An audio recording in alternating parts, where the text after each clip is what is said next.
solo,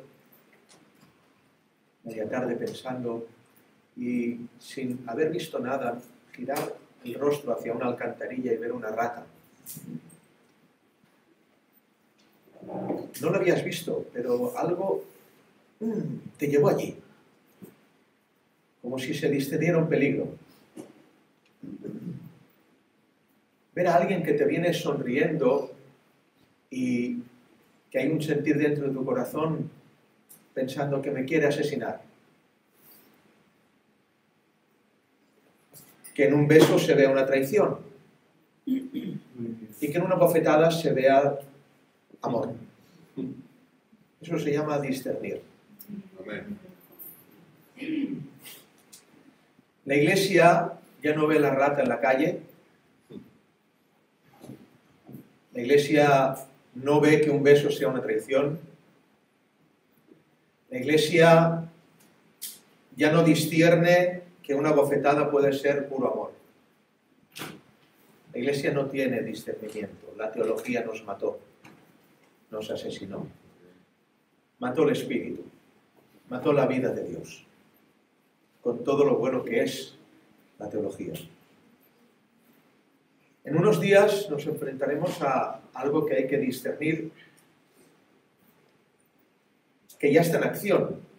Es algo importante, algo que sucede cada año y que la Iglesia se enfrenta. La Iglesia del Camino se enfrenta a ello en base militar, en base de guerra.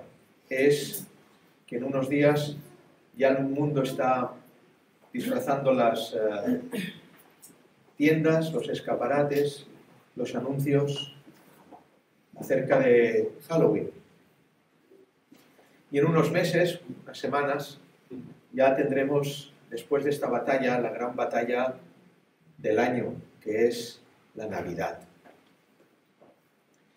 En la estratagema del diablo que ha querido hacer a la Iglesia, una de ellas es que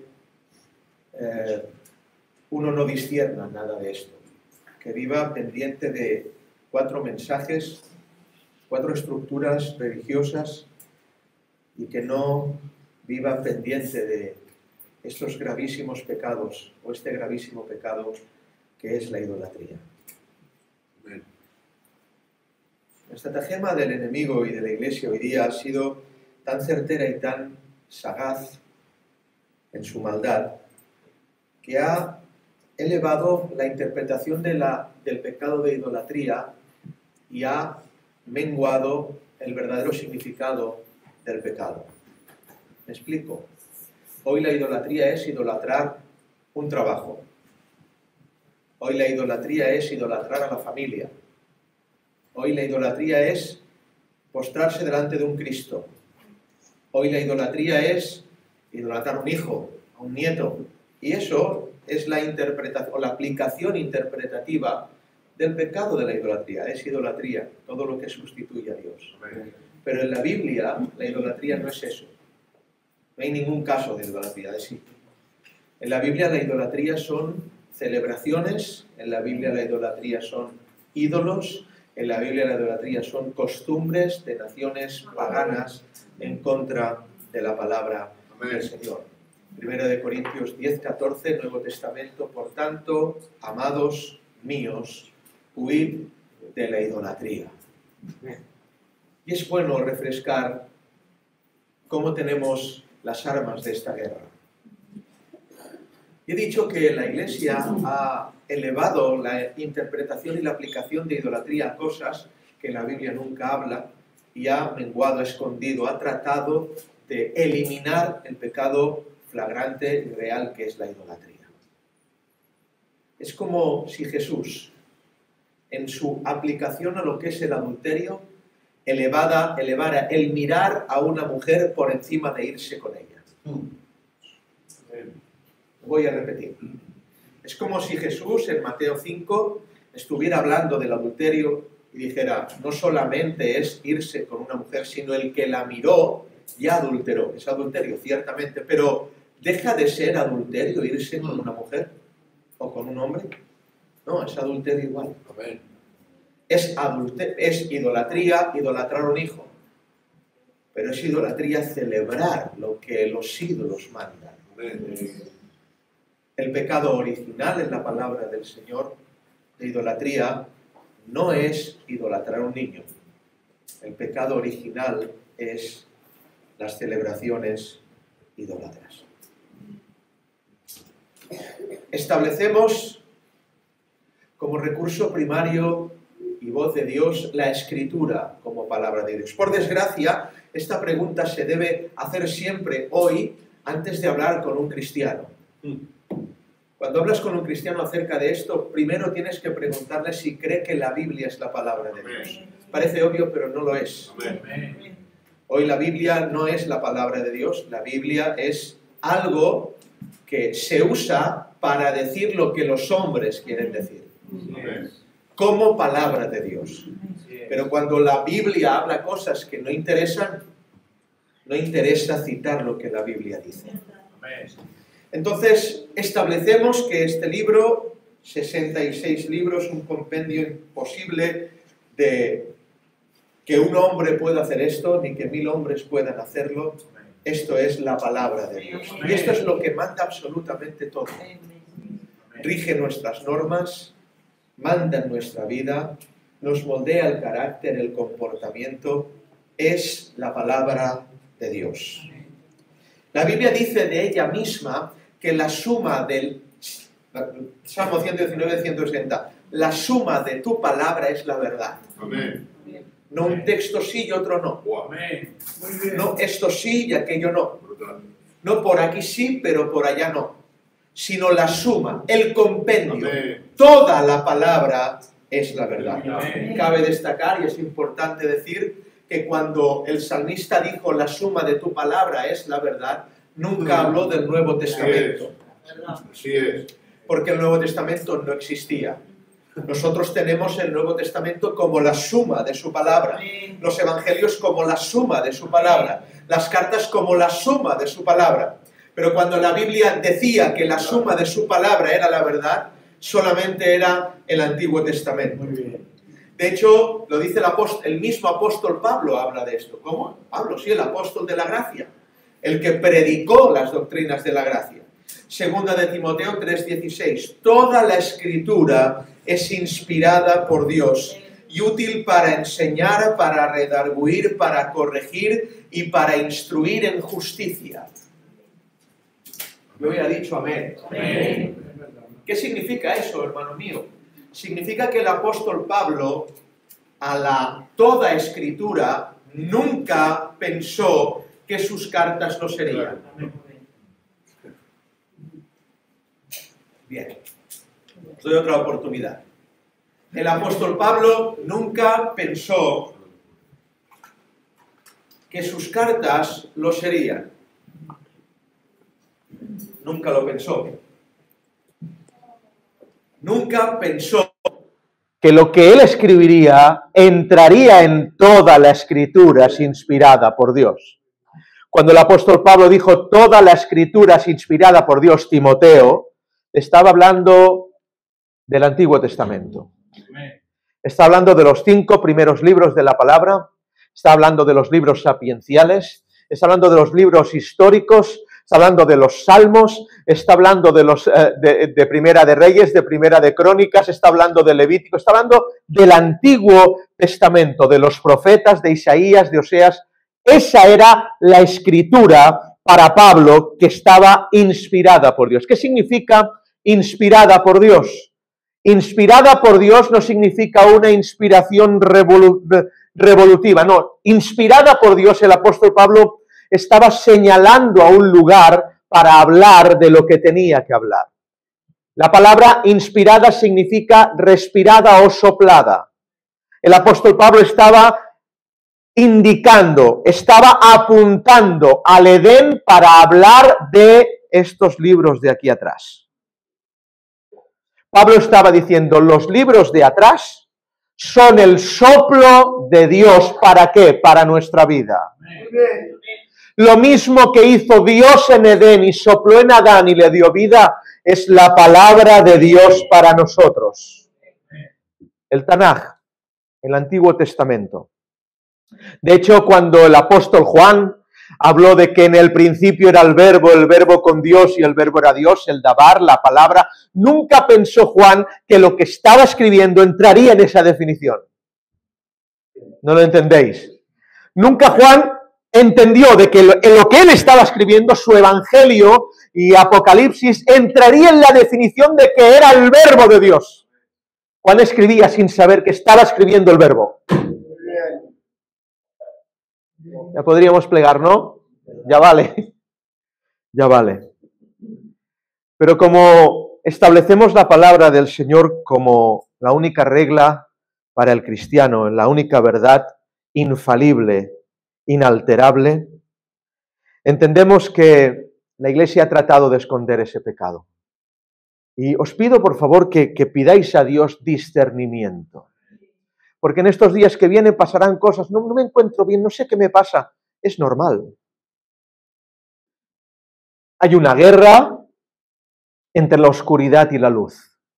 No lo creéis, no estáis en guerra. No estáis en guerra. Yo sí estoy en guerra y es horrible, porque hay días que no se sabe por qué, pero uno nota una opresión, algo que está sucediendo, y uno, no, es depresión, no es esto, no es nada de esto. Es la guerra que sufren los cristianos. La luz en contra de las tinieblas y las tinieblas en contra de la luz. La Iglesia, como digo, no discierne, y hoy en día el pecado inexistente en la Iglesia de hoy es la idolatría. No existe ese pecado. Existen otros pecados, pero la idolatría no existe. ¿Por qué causa? Por causa de la mezcla masiva de términos y prácticas que hay en la Iglesia hoy día. ¿Qué significa idolatría? Idolatría es la práctica religiosa en la que se rinde culto a un ídolo. Hay más definición. Ya sea consciente o inconscientemente. Otra oportunidad. Ya sea consciente o inconscientemente. Hay quien lo hace conscientemente y hay quien lo hace inconscientemente. No sabe que está pecando. Eso no le quita de estar pecando. El no saber no quita, no borra pecados. La Biblia dice, mi pueblo se pierde por falta de conocimiento. El no conocer no hace que no peques. Pecas igual. Había una persona que siempre decía, no vull saber-ho, no vull saber-ho, no vull saber-ho. Como que el no saber provocaba de que ella no pecara. No vull saber-ho, no m'expliquis més, no vull saber-ho, no vull saber-ho. Ya sea consciente e inconscientemente. Idolatría es adoración de forma indebida. Es decir, no adorar como Dios manda que se adore. Se aplica al argumento que muchos dan acerca de la Navidad. No, es que yo presento a Cristo en la Navidad. Adoración indebida es idolatría. Servicio a dioses falsos es idolatría. Celebraciones a ídolos es idolatría. Culto erróneo es idolatría. Paganismo es idolatría. ¿Qué es paganismo? Otra definición. Es sencilla. La religión del gentil. Así lo dice el diccionario. El paganismo es la religión del gentil. Seguir a los ídolos de este mundo es paganismo. Es la religión del gentil. Celebraciones fuera de la ortodoxia bíblica es paganismo. Éxodo 22, 5. En esta iglesia creemos que hay 10 mandamientos. Lo voy a repetir, creemos que hay 10 mandamientos. No tendrás dioses ajenos delante de mí. No te harás imagen ni ninguna semejanza de lo que esté arriba en el cielo, ni abajo en la tierra, ni en las aguas, ni debajo de la tierra. No te inclinarás a ellas. La palabra inclinar no es solamente postrarse, sino respetar. Repito, porque hay quien no se inclina pero lo respeta. No te inclinarás a ellas, no las respetarás, ni las honrarás, porque yo soy el Señor tu Dios. ¿Cuánto tienen al Señor por Dios? Pues por esa razón, no por otra. ¿Es suficiente para ti? Es brutal. Es suficiente para ti. ¿Por qué razón? Porque Él es el Señor tu Dios. No tiene por qué haber otra, porque Él es el Señor tu Dios. porque Él es el Señor tu Dios, tienes que abortar que tus hijos practiquen tales cosas. ¿Por qué? Si les gusta, lo hacen en el colegio, no pueden hacerlo. ¿Por qué? Porque Él es el Señor tu Dios. No hay otra razón. Él es el Señor tu Dios. No te inclinarás a ellas ni las honrarás, porque yo soy el Señor tu Dios. Y ahora dice, fuerte, celoso, porque visito la maldad de los padres sobre los hijos hasta la tercera y cuarta generación de los que me aborrecen. No te harás imagen ni ninguna semejanza. Harás no solo es dibujar o esculpir, porque unos vemos en la Iglesia Católica, bueno, la Iglesia Evangélica es una Iglesia Católica sin Cristos ni vírgenes, pero con las mismas celebraciones, ¿no lo veis? Celebran lo mismo, hacen lo mismo, se inclinan ante lo mismo, solo que no se inclinan ante la muraneta, no se inclinan ante el Cristo Redentor, ni nada de esto, pero celebran sus mismas fiestas. Hacen sus mismos actos, sus mismos ritos. Harás no es solo dibujar o esculpir, también es crear festivales fuera de él. Y ahora ya empiezo a donde quería ir. Una de las formas más humildes de la adoración genuina. Una de las formas más genuinas y humildes de la verdadera adoración es no adorar a otros dioses.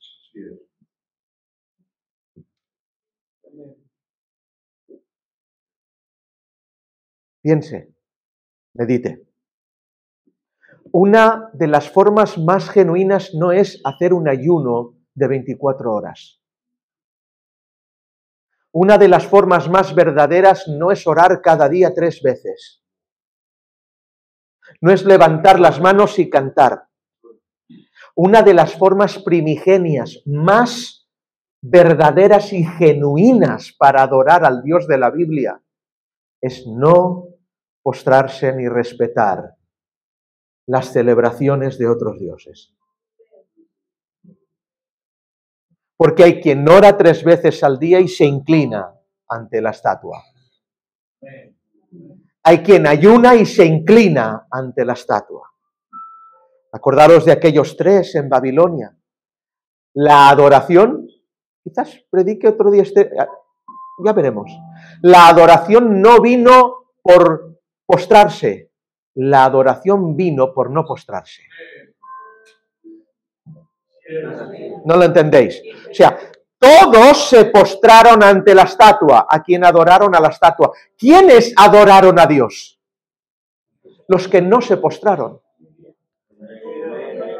La adoración genuina viene por no respetar estas tradiciones del mundo. Pero hoy estamos en la más profunda ceguera de la Iglesia. Una era absolutamente de ceguera. No hay discernimiento, todo se da por hecho, nadie se pregunta nada, nadie lo examina bajo los prismas de la palabra del Señor. Nadie piensa en Navidad como Éxodo 27, no usarás el nombre del Señor tu Dios en vano. ¿Cómo usar el nombre de Dios en vano? No dejaré sin castigo a quien se atreva a usar mi nombre sin debido respeto. No dejarás sin castigo. Me da miedo a mí, hermanos, esto. Pero bueno, todo el mundo lo hace. ¿Qué somos nosotros los que más sabemos? ¿Qué somos nosotros? No, no todo el mundo lo hace. Hay mucha gente que se lo ha preguntado, que está inquietado por Dios. Tengo una mala noticia para todos. Dios no cambia.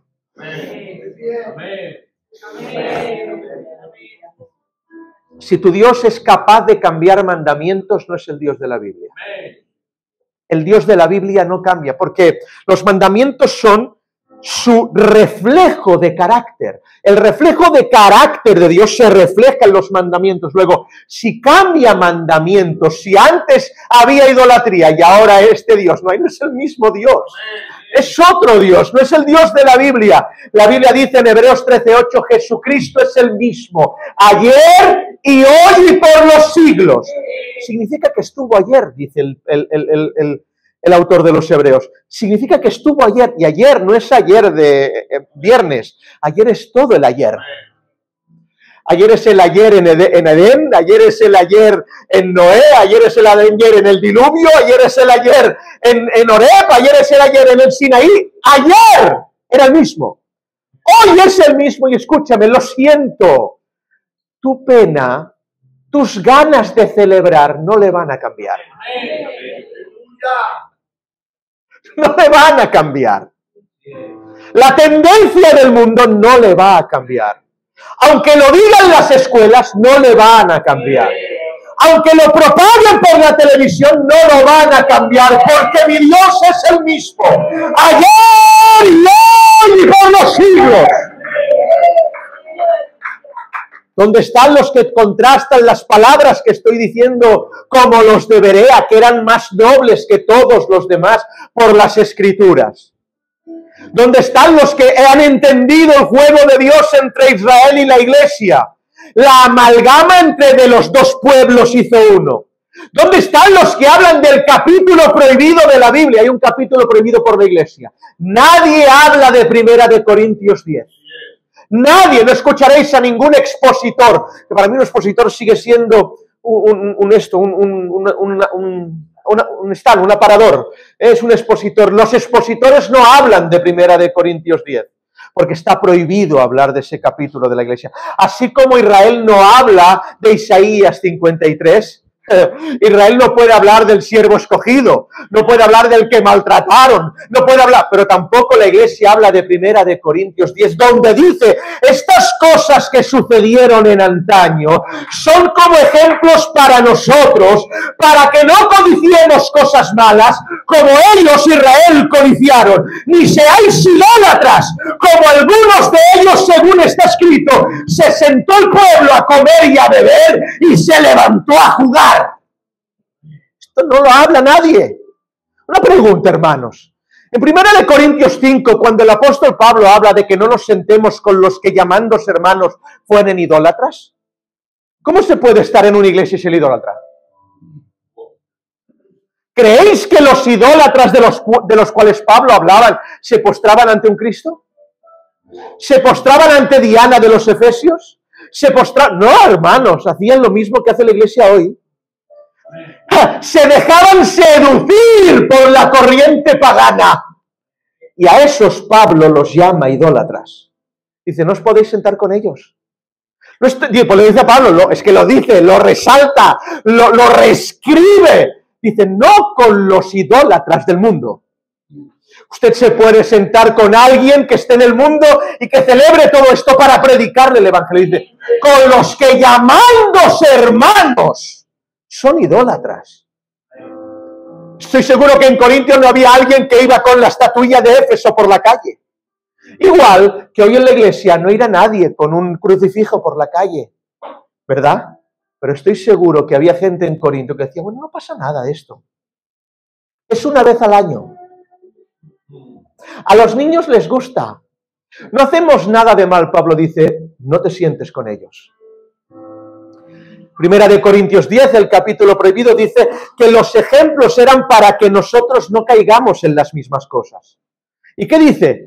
¿De qué está hablando? ¿Dónde apunta? Está apuntando a Éxodo 32. Yo sigo, ¿eh? Apunta a Éxodo 32. ¿Qué pasó en Éxodo 32? El becerro de oro. Israel lo llamó Dios al becerro de oro. Pero si os fijáis en el capítulo 10 de 1 Corintios, Pablo no habla nunca que se postraron ante un becerro, que lo llamaron Dios. No, no habla de ese pecado. Dice, se sentaron a comer y a beber y se levantaron a jugar. Porque la idolatría en la iglesia de Corinto no era hacer un becerro y postrarse. La idolatría en Corinto, como hoy en la iglesia, es sentarse a comer y a beber y levantarse a jugar. Porque eso es lo que ofrece la idolatría. Eso es lo que ofrecen las fiestas paganas.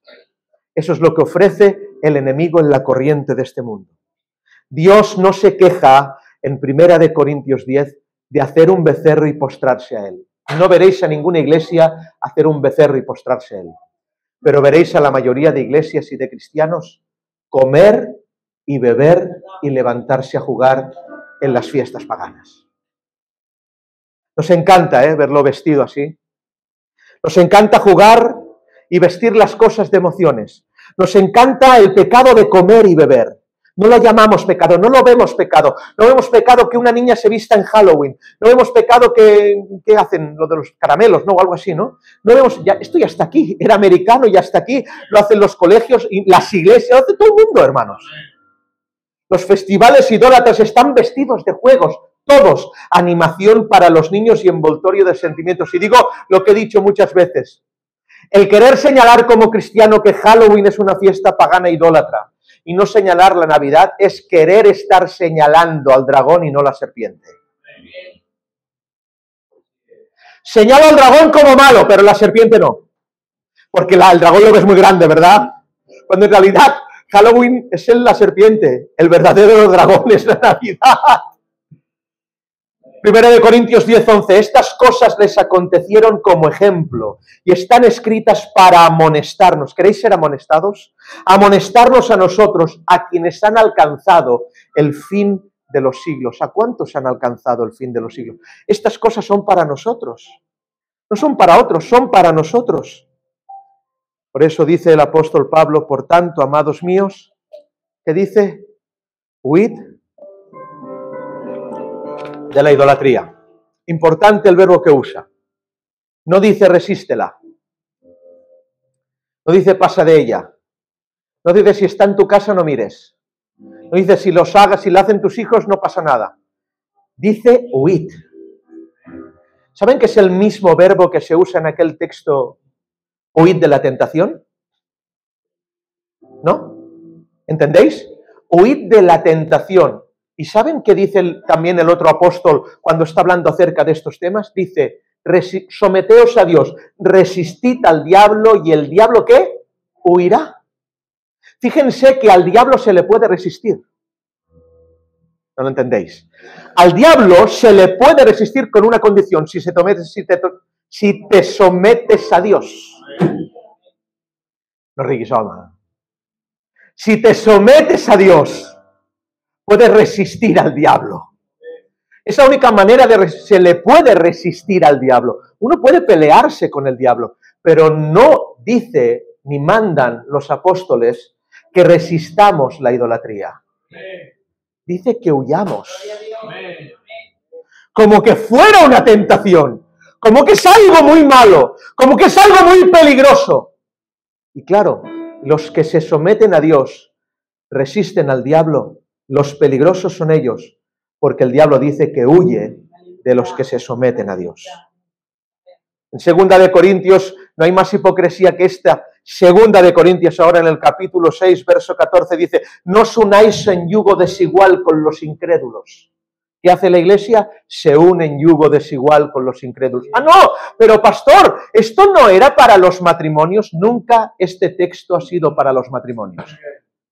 Jamás. Yo lo he escuchado toda mi vida para los matrimonios. Jamás el texto habla de los matrimonios, habla de las celebraciones paganas.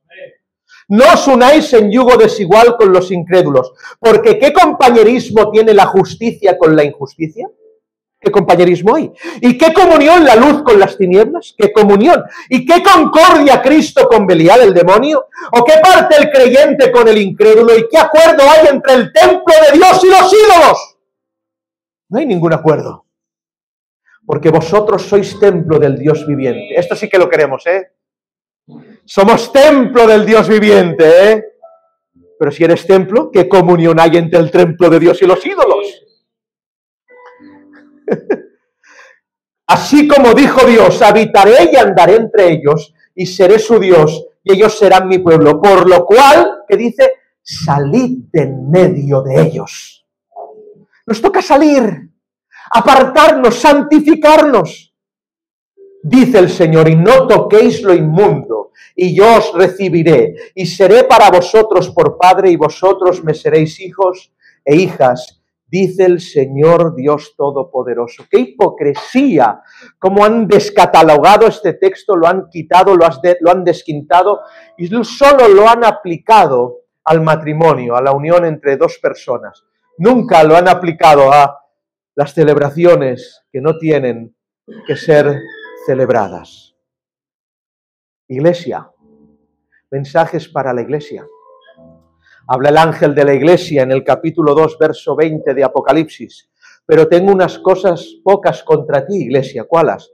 Que toleras a esa mujer Jezabel, que se dice profetiza. ¿Y qué hace? Enseña y seduce a mis siervos a fornicar y a comer cosas sacrificadas de los ídolos. Anda, fíjate, un mensaje a la iglesia, que se queja el ángel, el Señor, a la iglesia, y que le dice que hay una profetisa, una enseñanza, una corriente de doctrina que enseña a sus siervos a fornicar y a comer de los ídolos. ¿Veis? Idolatría.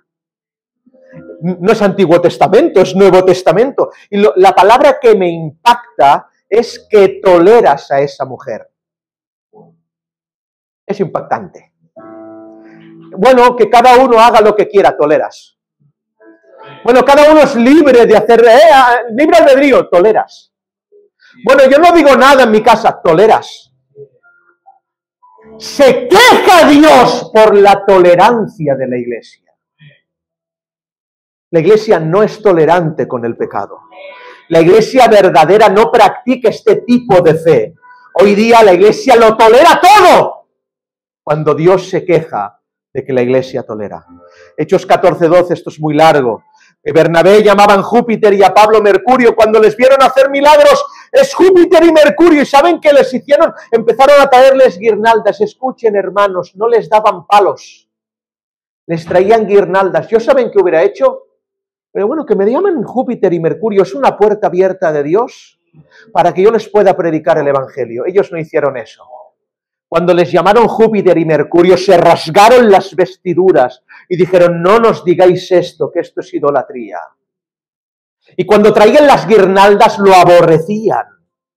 Dice, ¿por qué hacéis esto? Nosotros también somos hombres semejantes a vosotros, que os anunciamos que de estas vanidades os convirtáis al Dios vivo. ¿De qué vanidades? De la idolatría.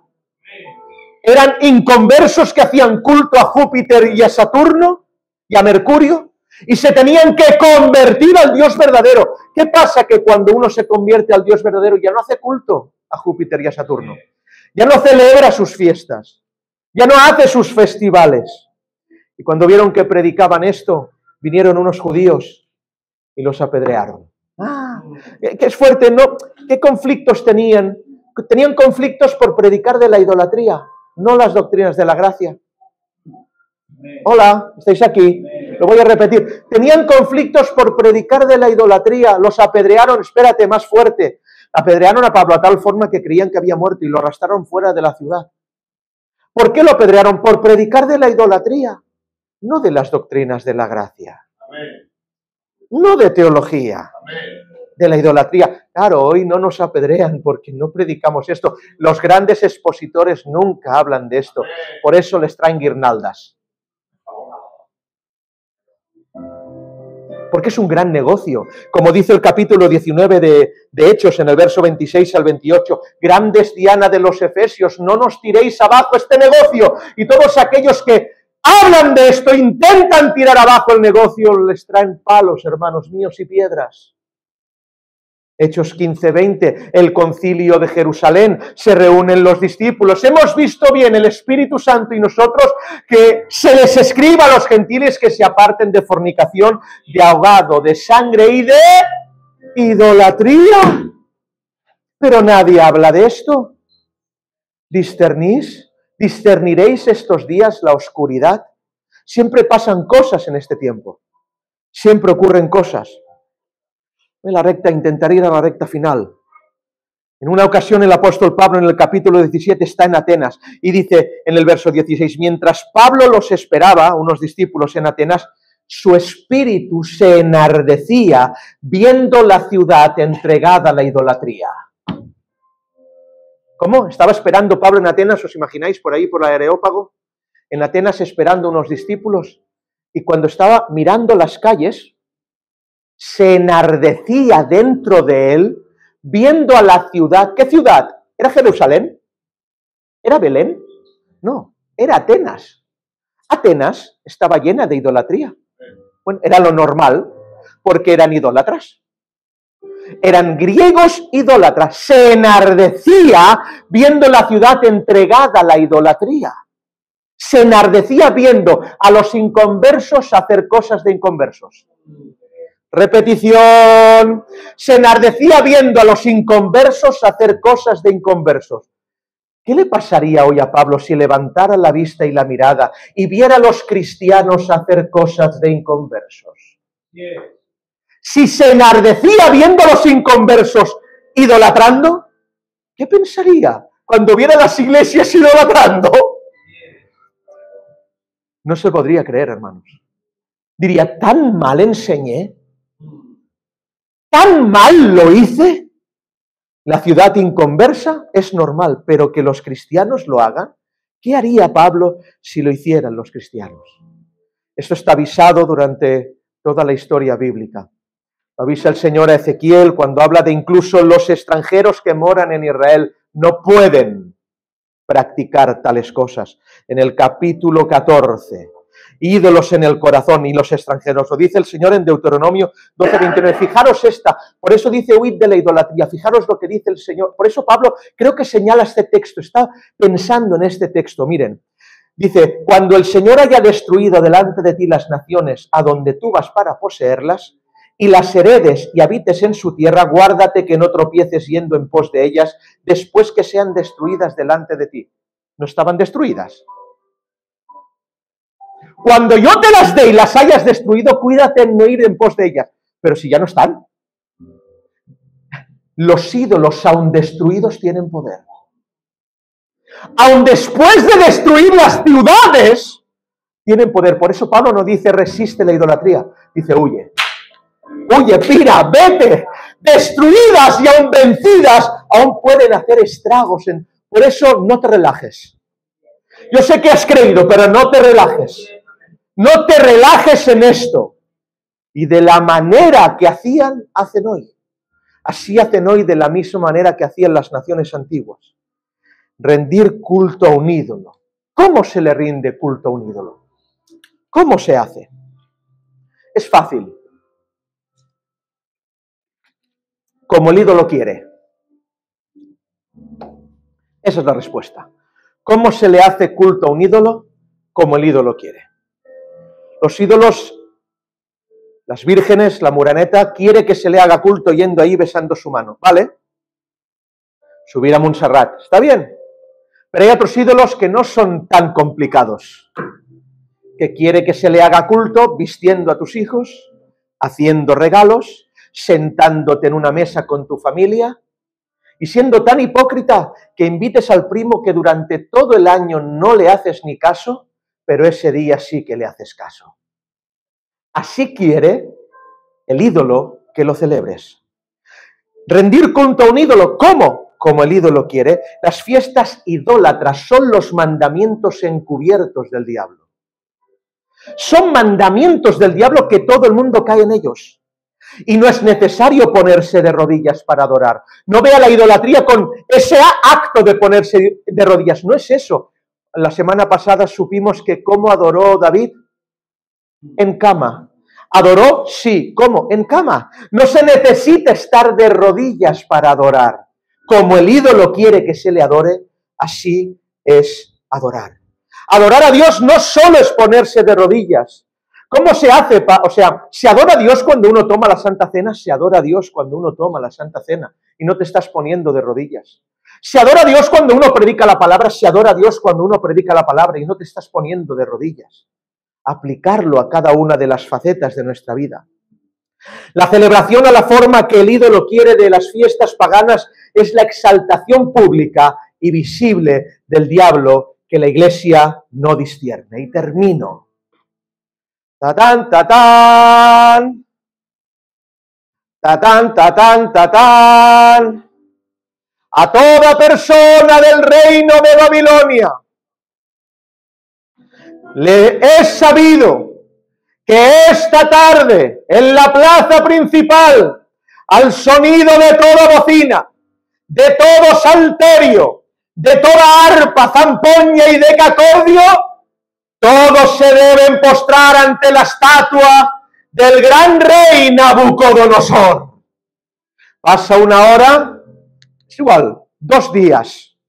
¿Y saben qué hacían los judíos? Celebraban Shabbat, se ponían las filacterias, le decían a los niños, hay que guardar los mandamientos, hijos. Pero cuando en la tarde sonó la trompeta, los que guardaban Shabbat se postraron ante la estatua. ¿Saben que las sinagogas no nacieron en Jerusalén? Las sinagogas nacieron en Babilonia por causa de falta de templo. Iban a las sinagogas, abrían la Torá porque les dejaba el ídolo hacer eso. Pero aún leyendo la Torá y teniendo Éxodo 20, cuando sonaba la bocina, se postraban ante la estatua. Y así es la iglesia hoy día.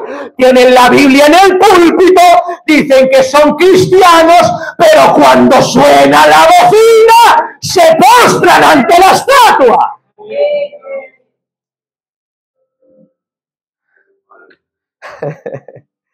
Mientras no hay bocina ni música, todos parecemos cristianos. Otra oportunidad. Mientras no hay bocina ni música, todos parecemos cristianos. El tema es cuando tocan tu música. Cuando tocan la música de esa celebración, cuando tocan la música de esa boda que sabes que no puedes ir, cuando tocan la música de ese lugar que sabes, cuando tocan la música que haces, porque la adoración viene por los que no se postran. Es la forma más humilde y genuina de adorar a Dios. Cuando suena la bocina, todos se postran. La Biblia dice, termino, que el que es vencido de alguno es hecho esclavo del que lo venció. Coinciden 2 versos esto. Dice, son esclavos de corrupción, dice la palabra del Señor, porque el que es vencido por alguno es hecho esclavo del que lo venció. Lo que está diciendo la palabra del Señor es tan sencillo como esto. Lo que te vence es tu dueño. ¿Saben qué significa? ¿Cuántas veces usted dice Señor durante el día? ¿Cuántas? Señor, Señor, Señor. Está diciendo, soy esclavo, tengo un amo. La pregunta es, ¿te está venciendo el amo? Porque lo que te vence es tu dueño. Hay quien le vence la familia y su dueño es la familia. Hay quien le vence las fiestas y su dueño es las fiestas. Hay quien le vence su ego y su dueño es su ego. Pero hay quien le vence la palabra. Y su dueño es la palabra. Aquellos 3 no lo venció el miedo. No los venció el que sabían que iban al horno de fuego. No les venció sabiendo que iban a morir, se quedaron de pie. ¿Os imagináis una multitud postrada y 3 así? Misael, Ananías y Azarías, que aunque los vistieron de turbante porque estaban en Babilonia, no se postraron. Que aunque les hicieron comer la comida del rey y no quisieron, comieron legumbres, no se postraron. ¿Por qué? ¿Qué aplicación es esta? La aplicación nuestra. Estamos en Barcelona, ciudad de pecado, en España, lugar occidental, pero aunque nos visten de turbante, no nos postramos. No nos postramos. Qué sutileza, ¿verdad? Nabucodonosor no puso espada, puso música. Y esta es la sutileza de la idolatría. Harás siempre que te postres con algo que te gusta. Tocará tus sentidos, tus emociones, los niños, porque si los reyes, porque si esto, porque Papá Noel, porque si la prima, porque el otro, porque aquí, porque allí, porque... Tocará la música que sabe que a ti te emociona, porque por los sentidos entra la idolatría. Es que yo recuerdo a mi padre, me siento en la mesa, es que yo recuerdo esto, es que yo... Se sentaron a comer y a beber y se levantaron a jugar. Primera de Corintios 10. Pero tengo una buena noticia y escúchenme, no se necesita ser fuerte para vencer la idolatría. ¿Por qué? Porque la oscuridad no se vence con la fuerza. Es que soy débil, pastor. Es que estoy abatido. La oscuridad no se vence con la fuerza. La oscuridad solo se vence con la luz. No necesitas ser fuerte. Necesitas solamente abrir la luz. Necesitas abrir la luz. El acto de adoración más humilde que existe y más genuino es cuando no te postras a los ídolos. Es un acto revolucionario abrir la luz. Porque todo el mundo tiene en la casa esta hoguera, pero nadie la abre. O poca gente la abre. Parece que todo está aprendido, que todo está sabido. Y yo leo textos que ya he leído 200 veces y digo, no me había fijado en esto. Y es luz para una semana. Abrir la luz es un acto revolucionario. Los que abran la luz serán llamados extremistas, legalistas, soberbios, maliciosos, judaizantes, pero es el precio que se tiene que pagar en silencio. Abrir la luz. Por tanto, amados míos, huid de la idolatría. Discernir, por favor, no seáis ciegos. Discernir, ¿no pedís al Señor los dones de Dios? Discernir. Sepáis cuando alguien viene de una manera, viene de otra. Discernir. Cuando un beso es una entrega y cuando una bofetada es amarte. Discernir. Discernir, discernir, discernir. La iglesia está ciega. ¡Ciega! No lo ves todo por hecho. Contrástalo. Besa la palabra. Abre la luz. Oramos al Señor.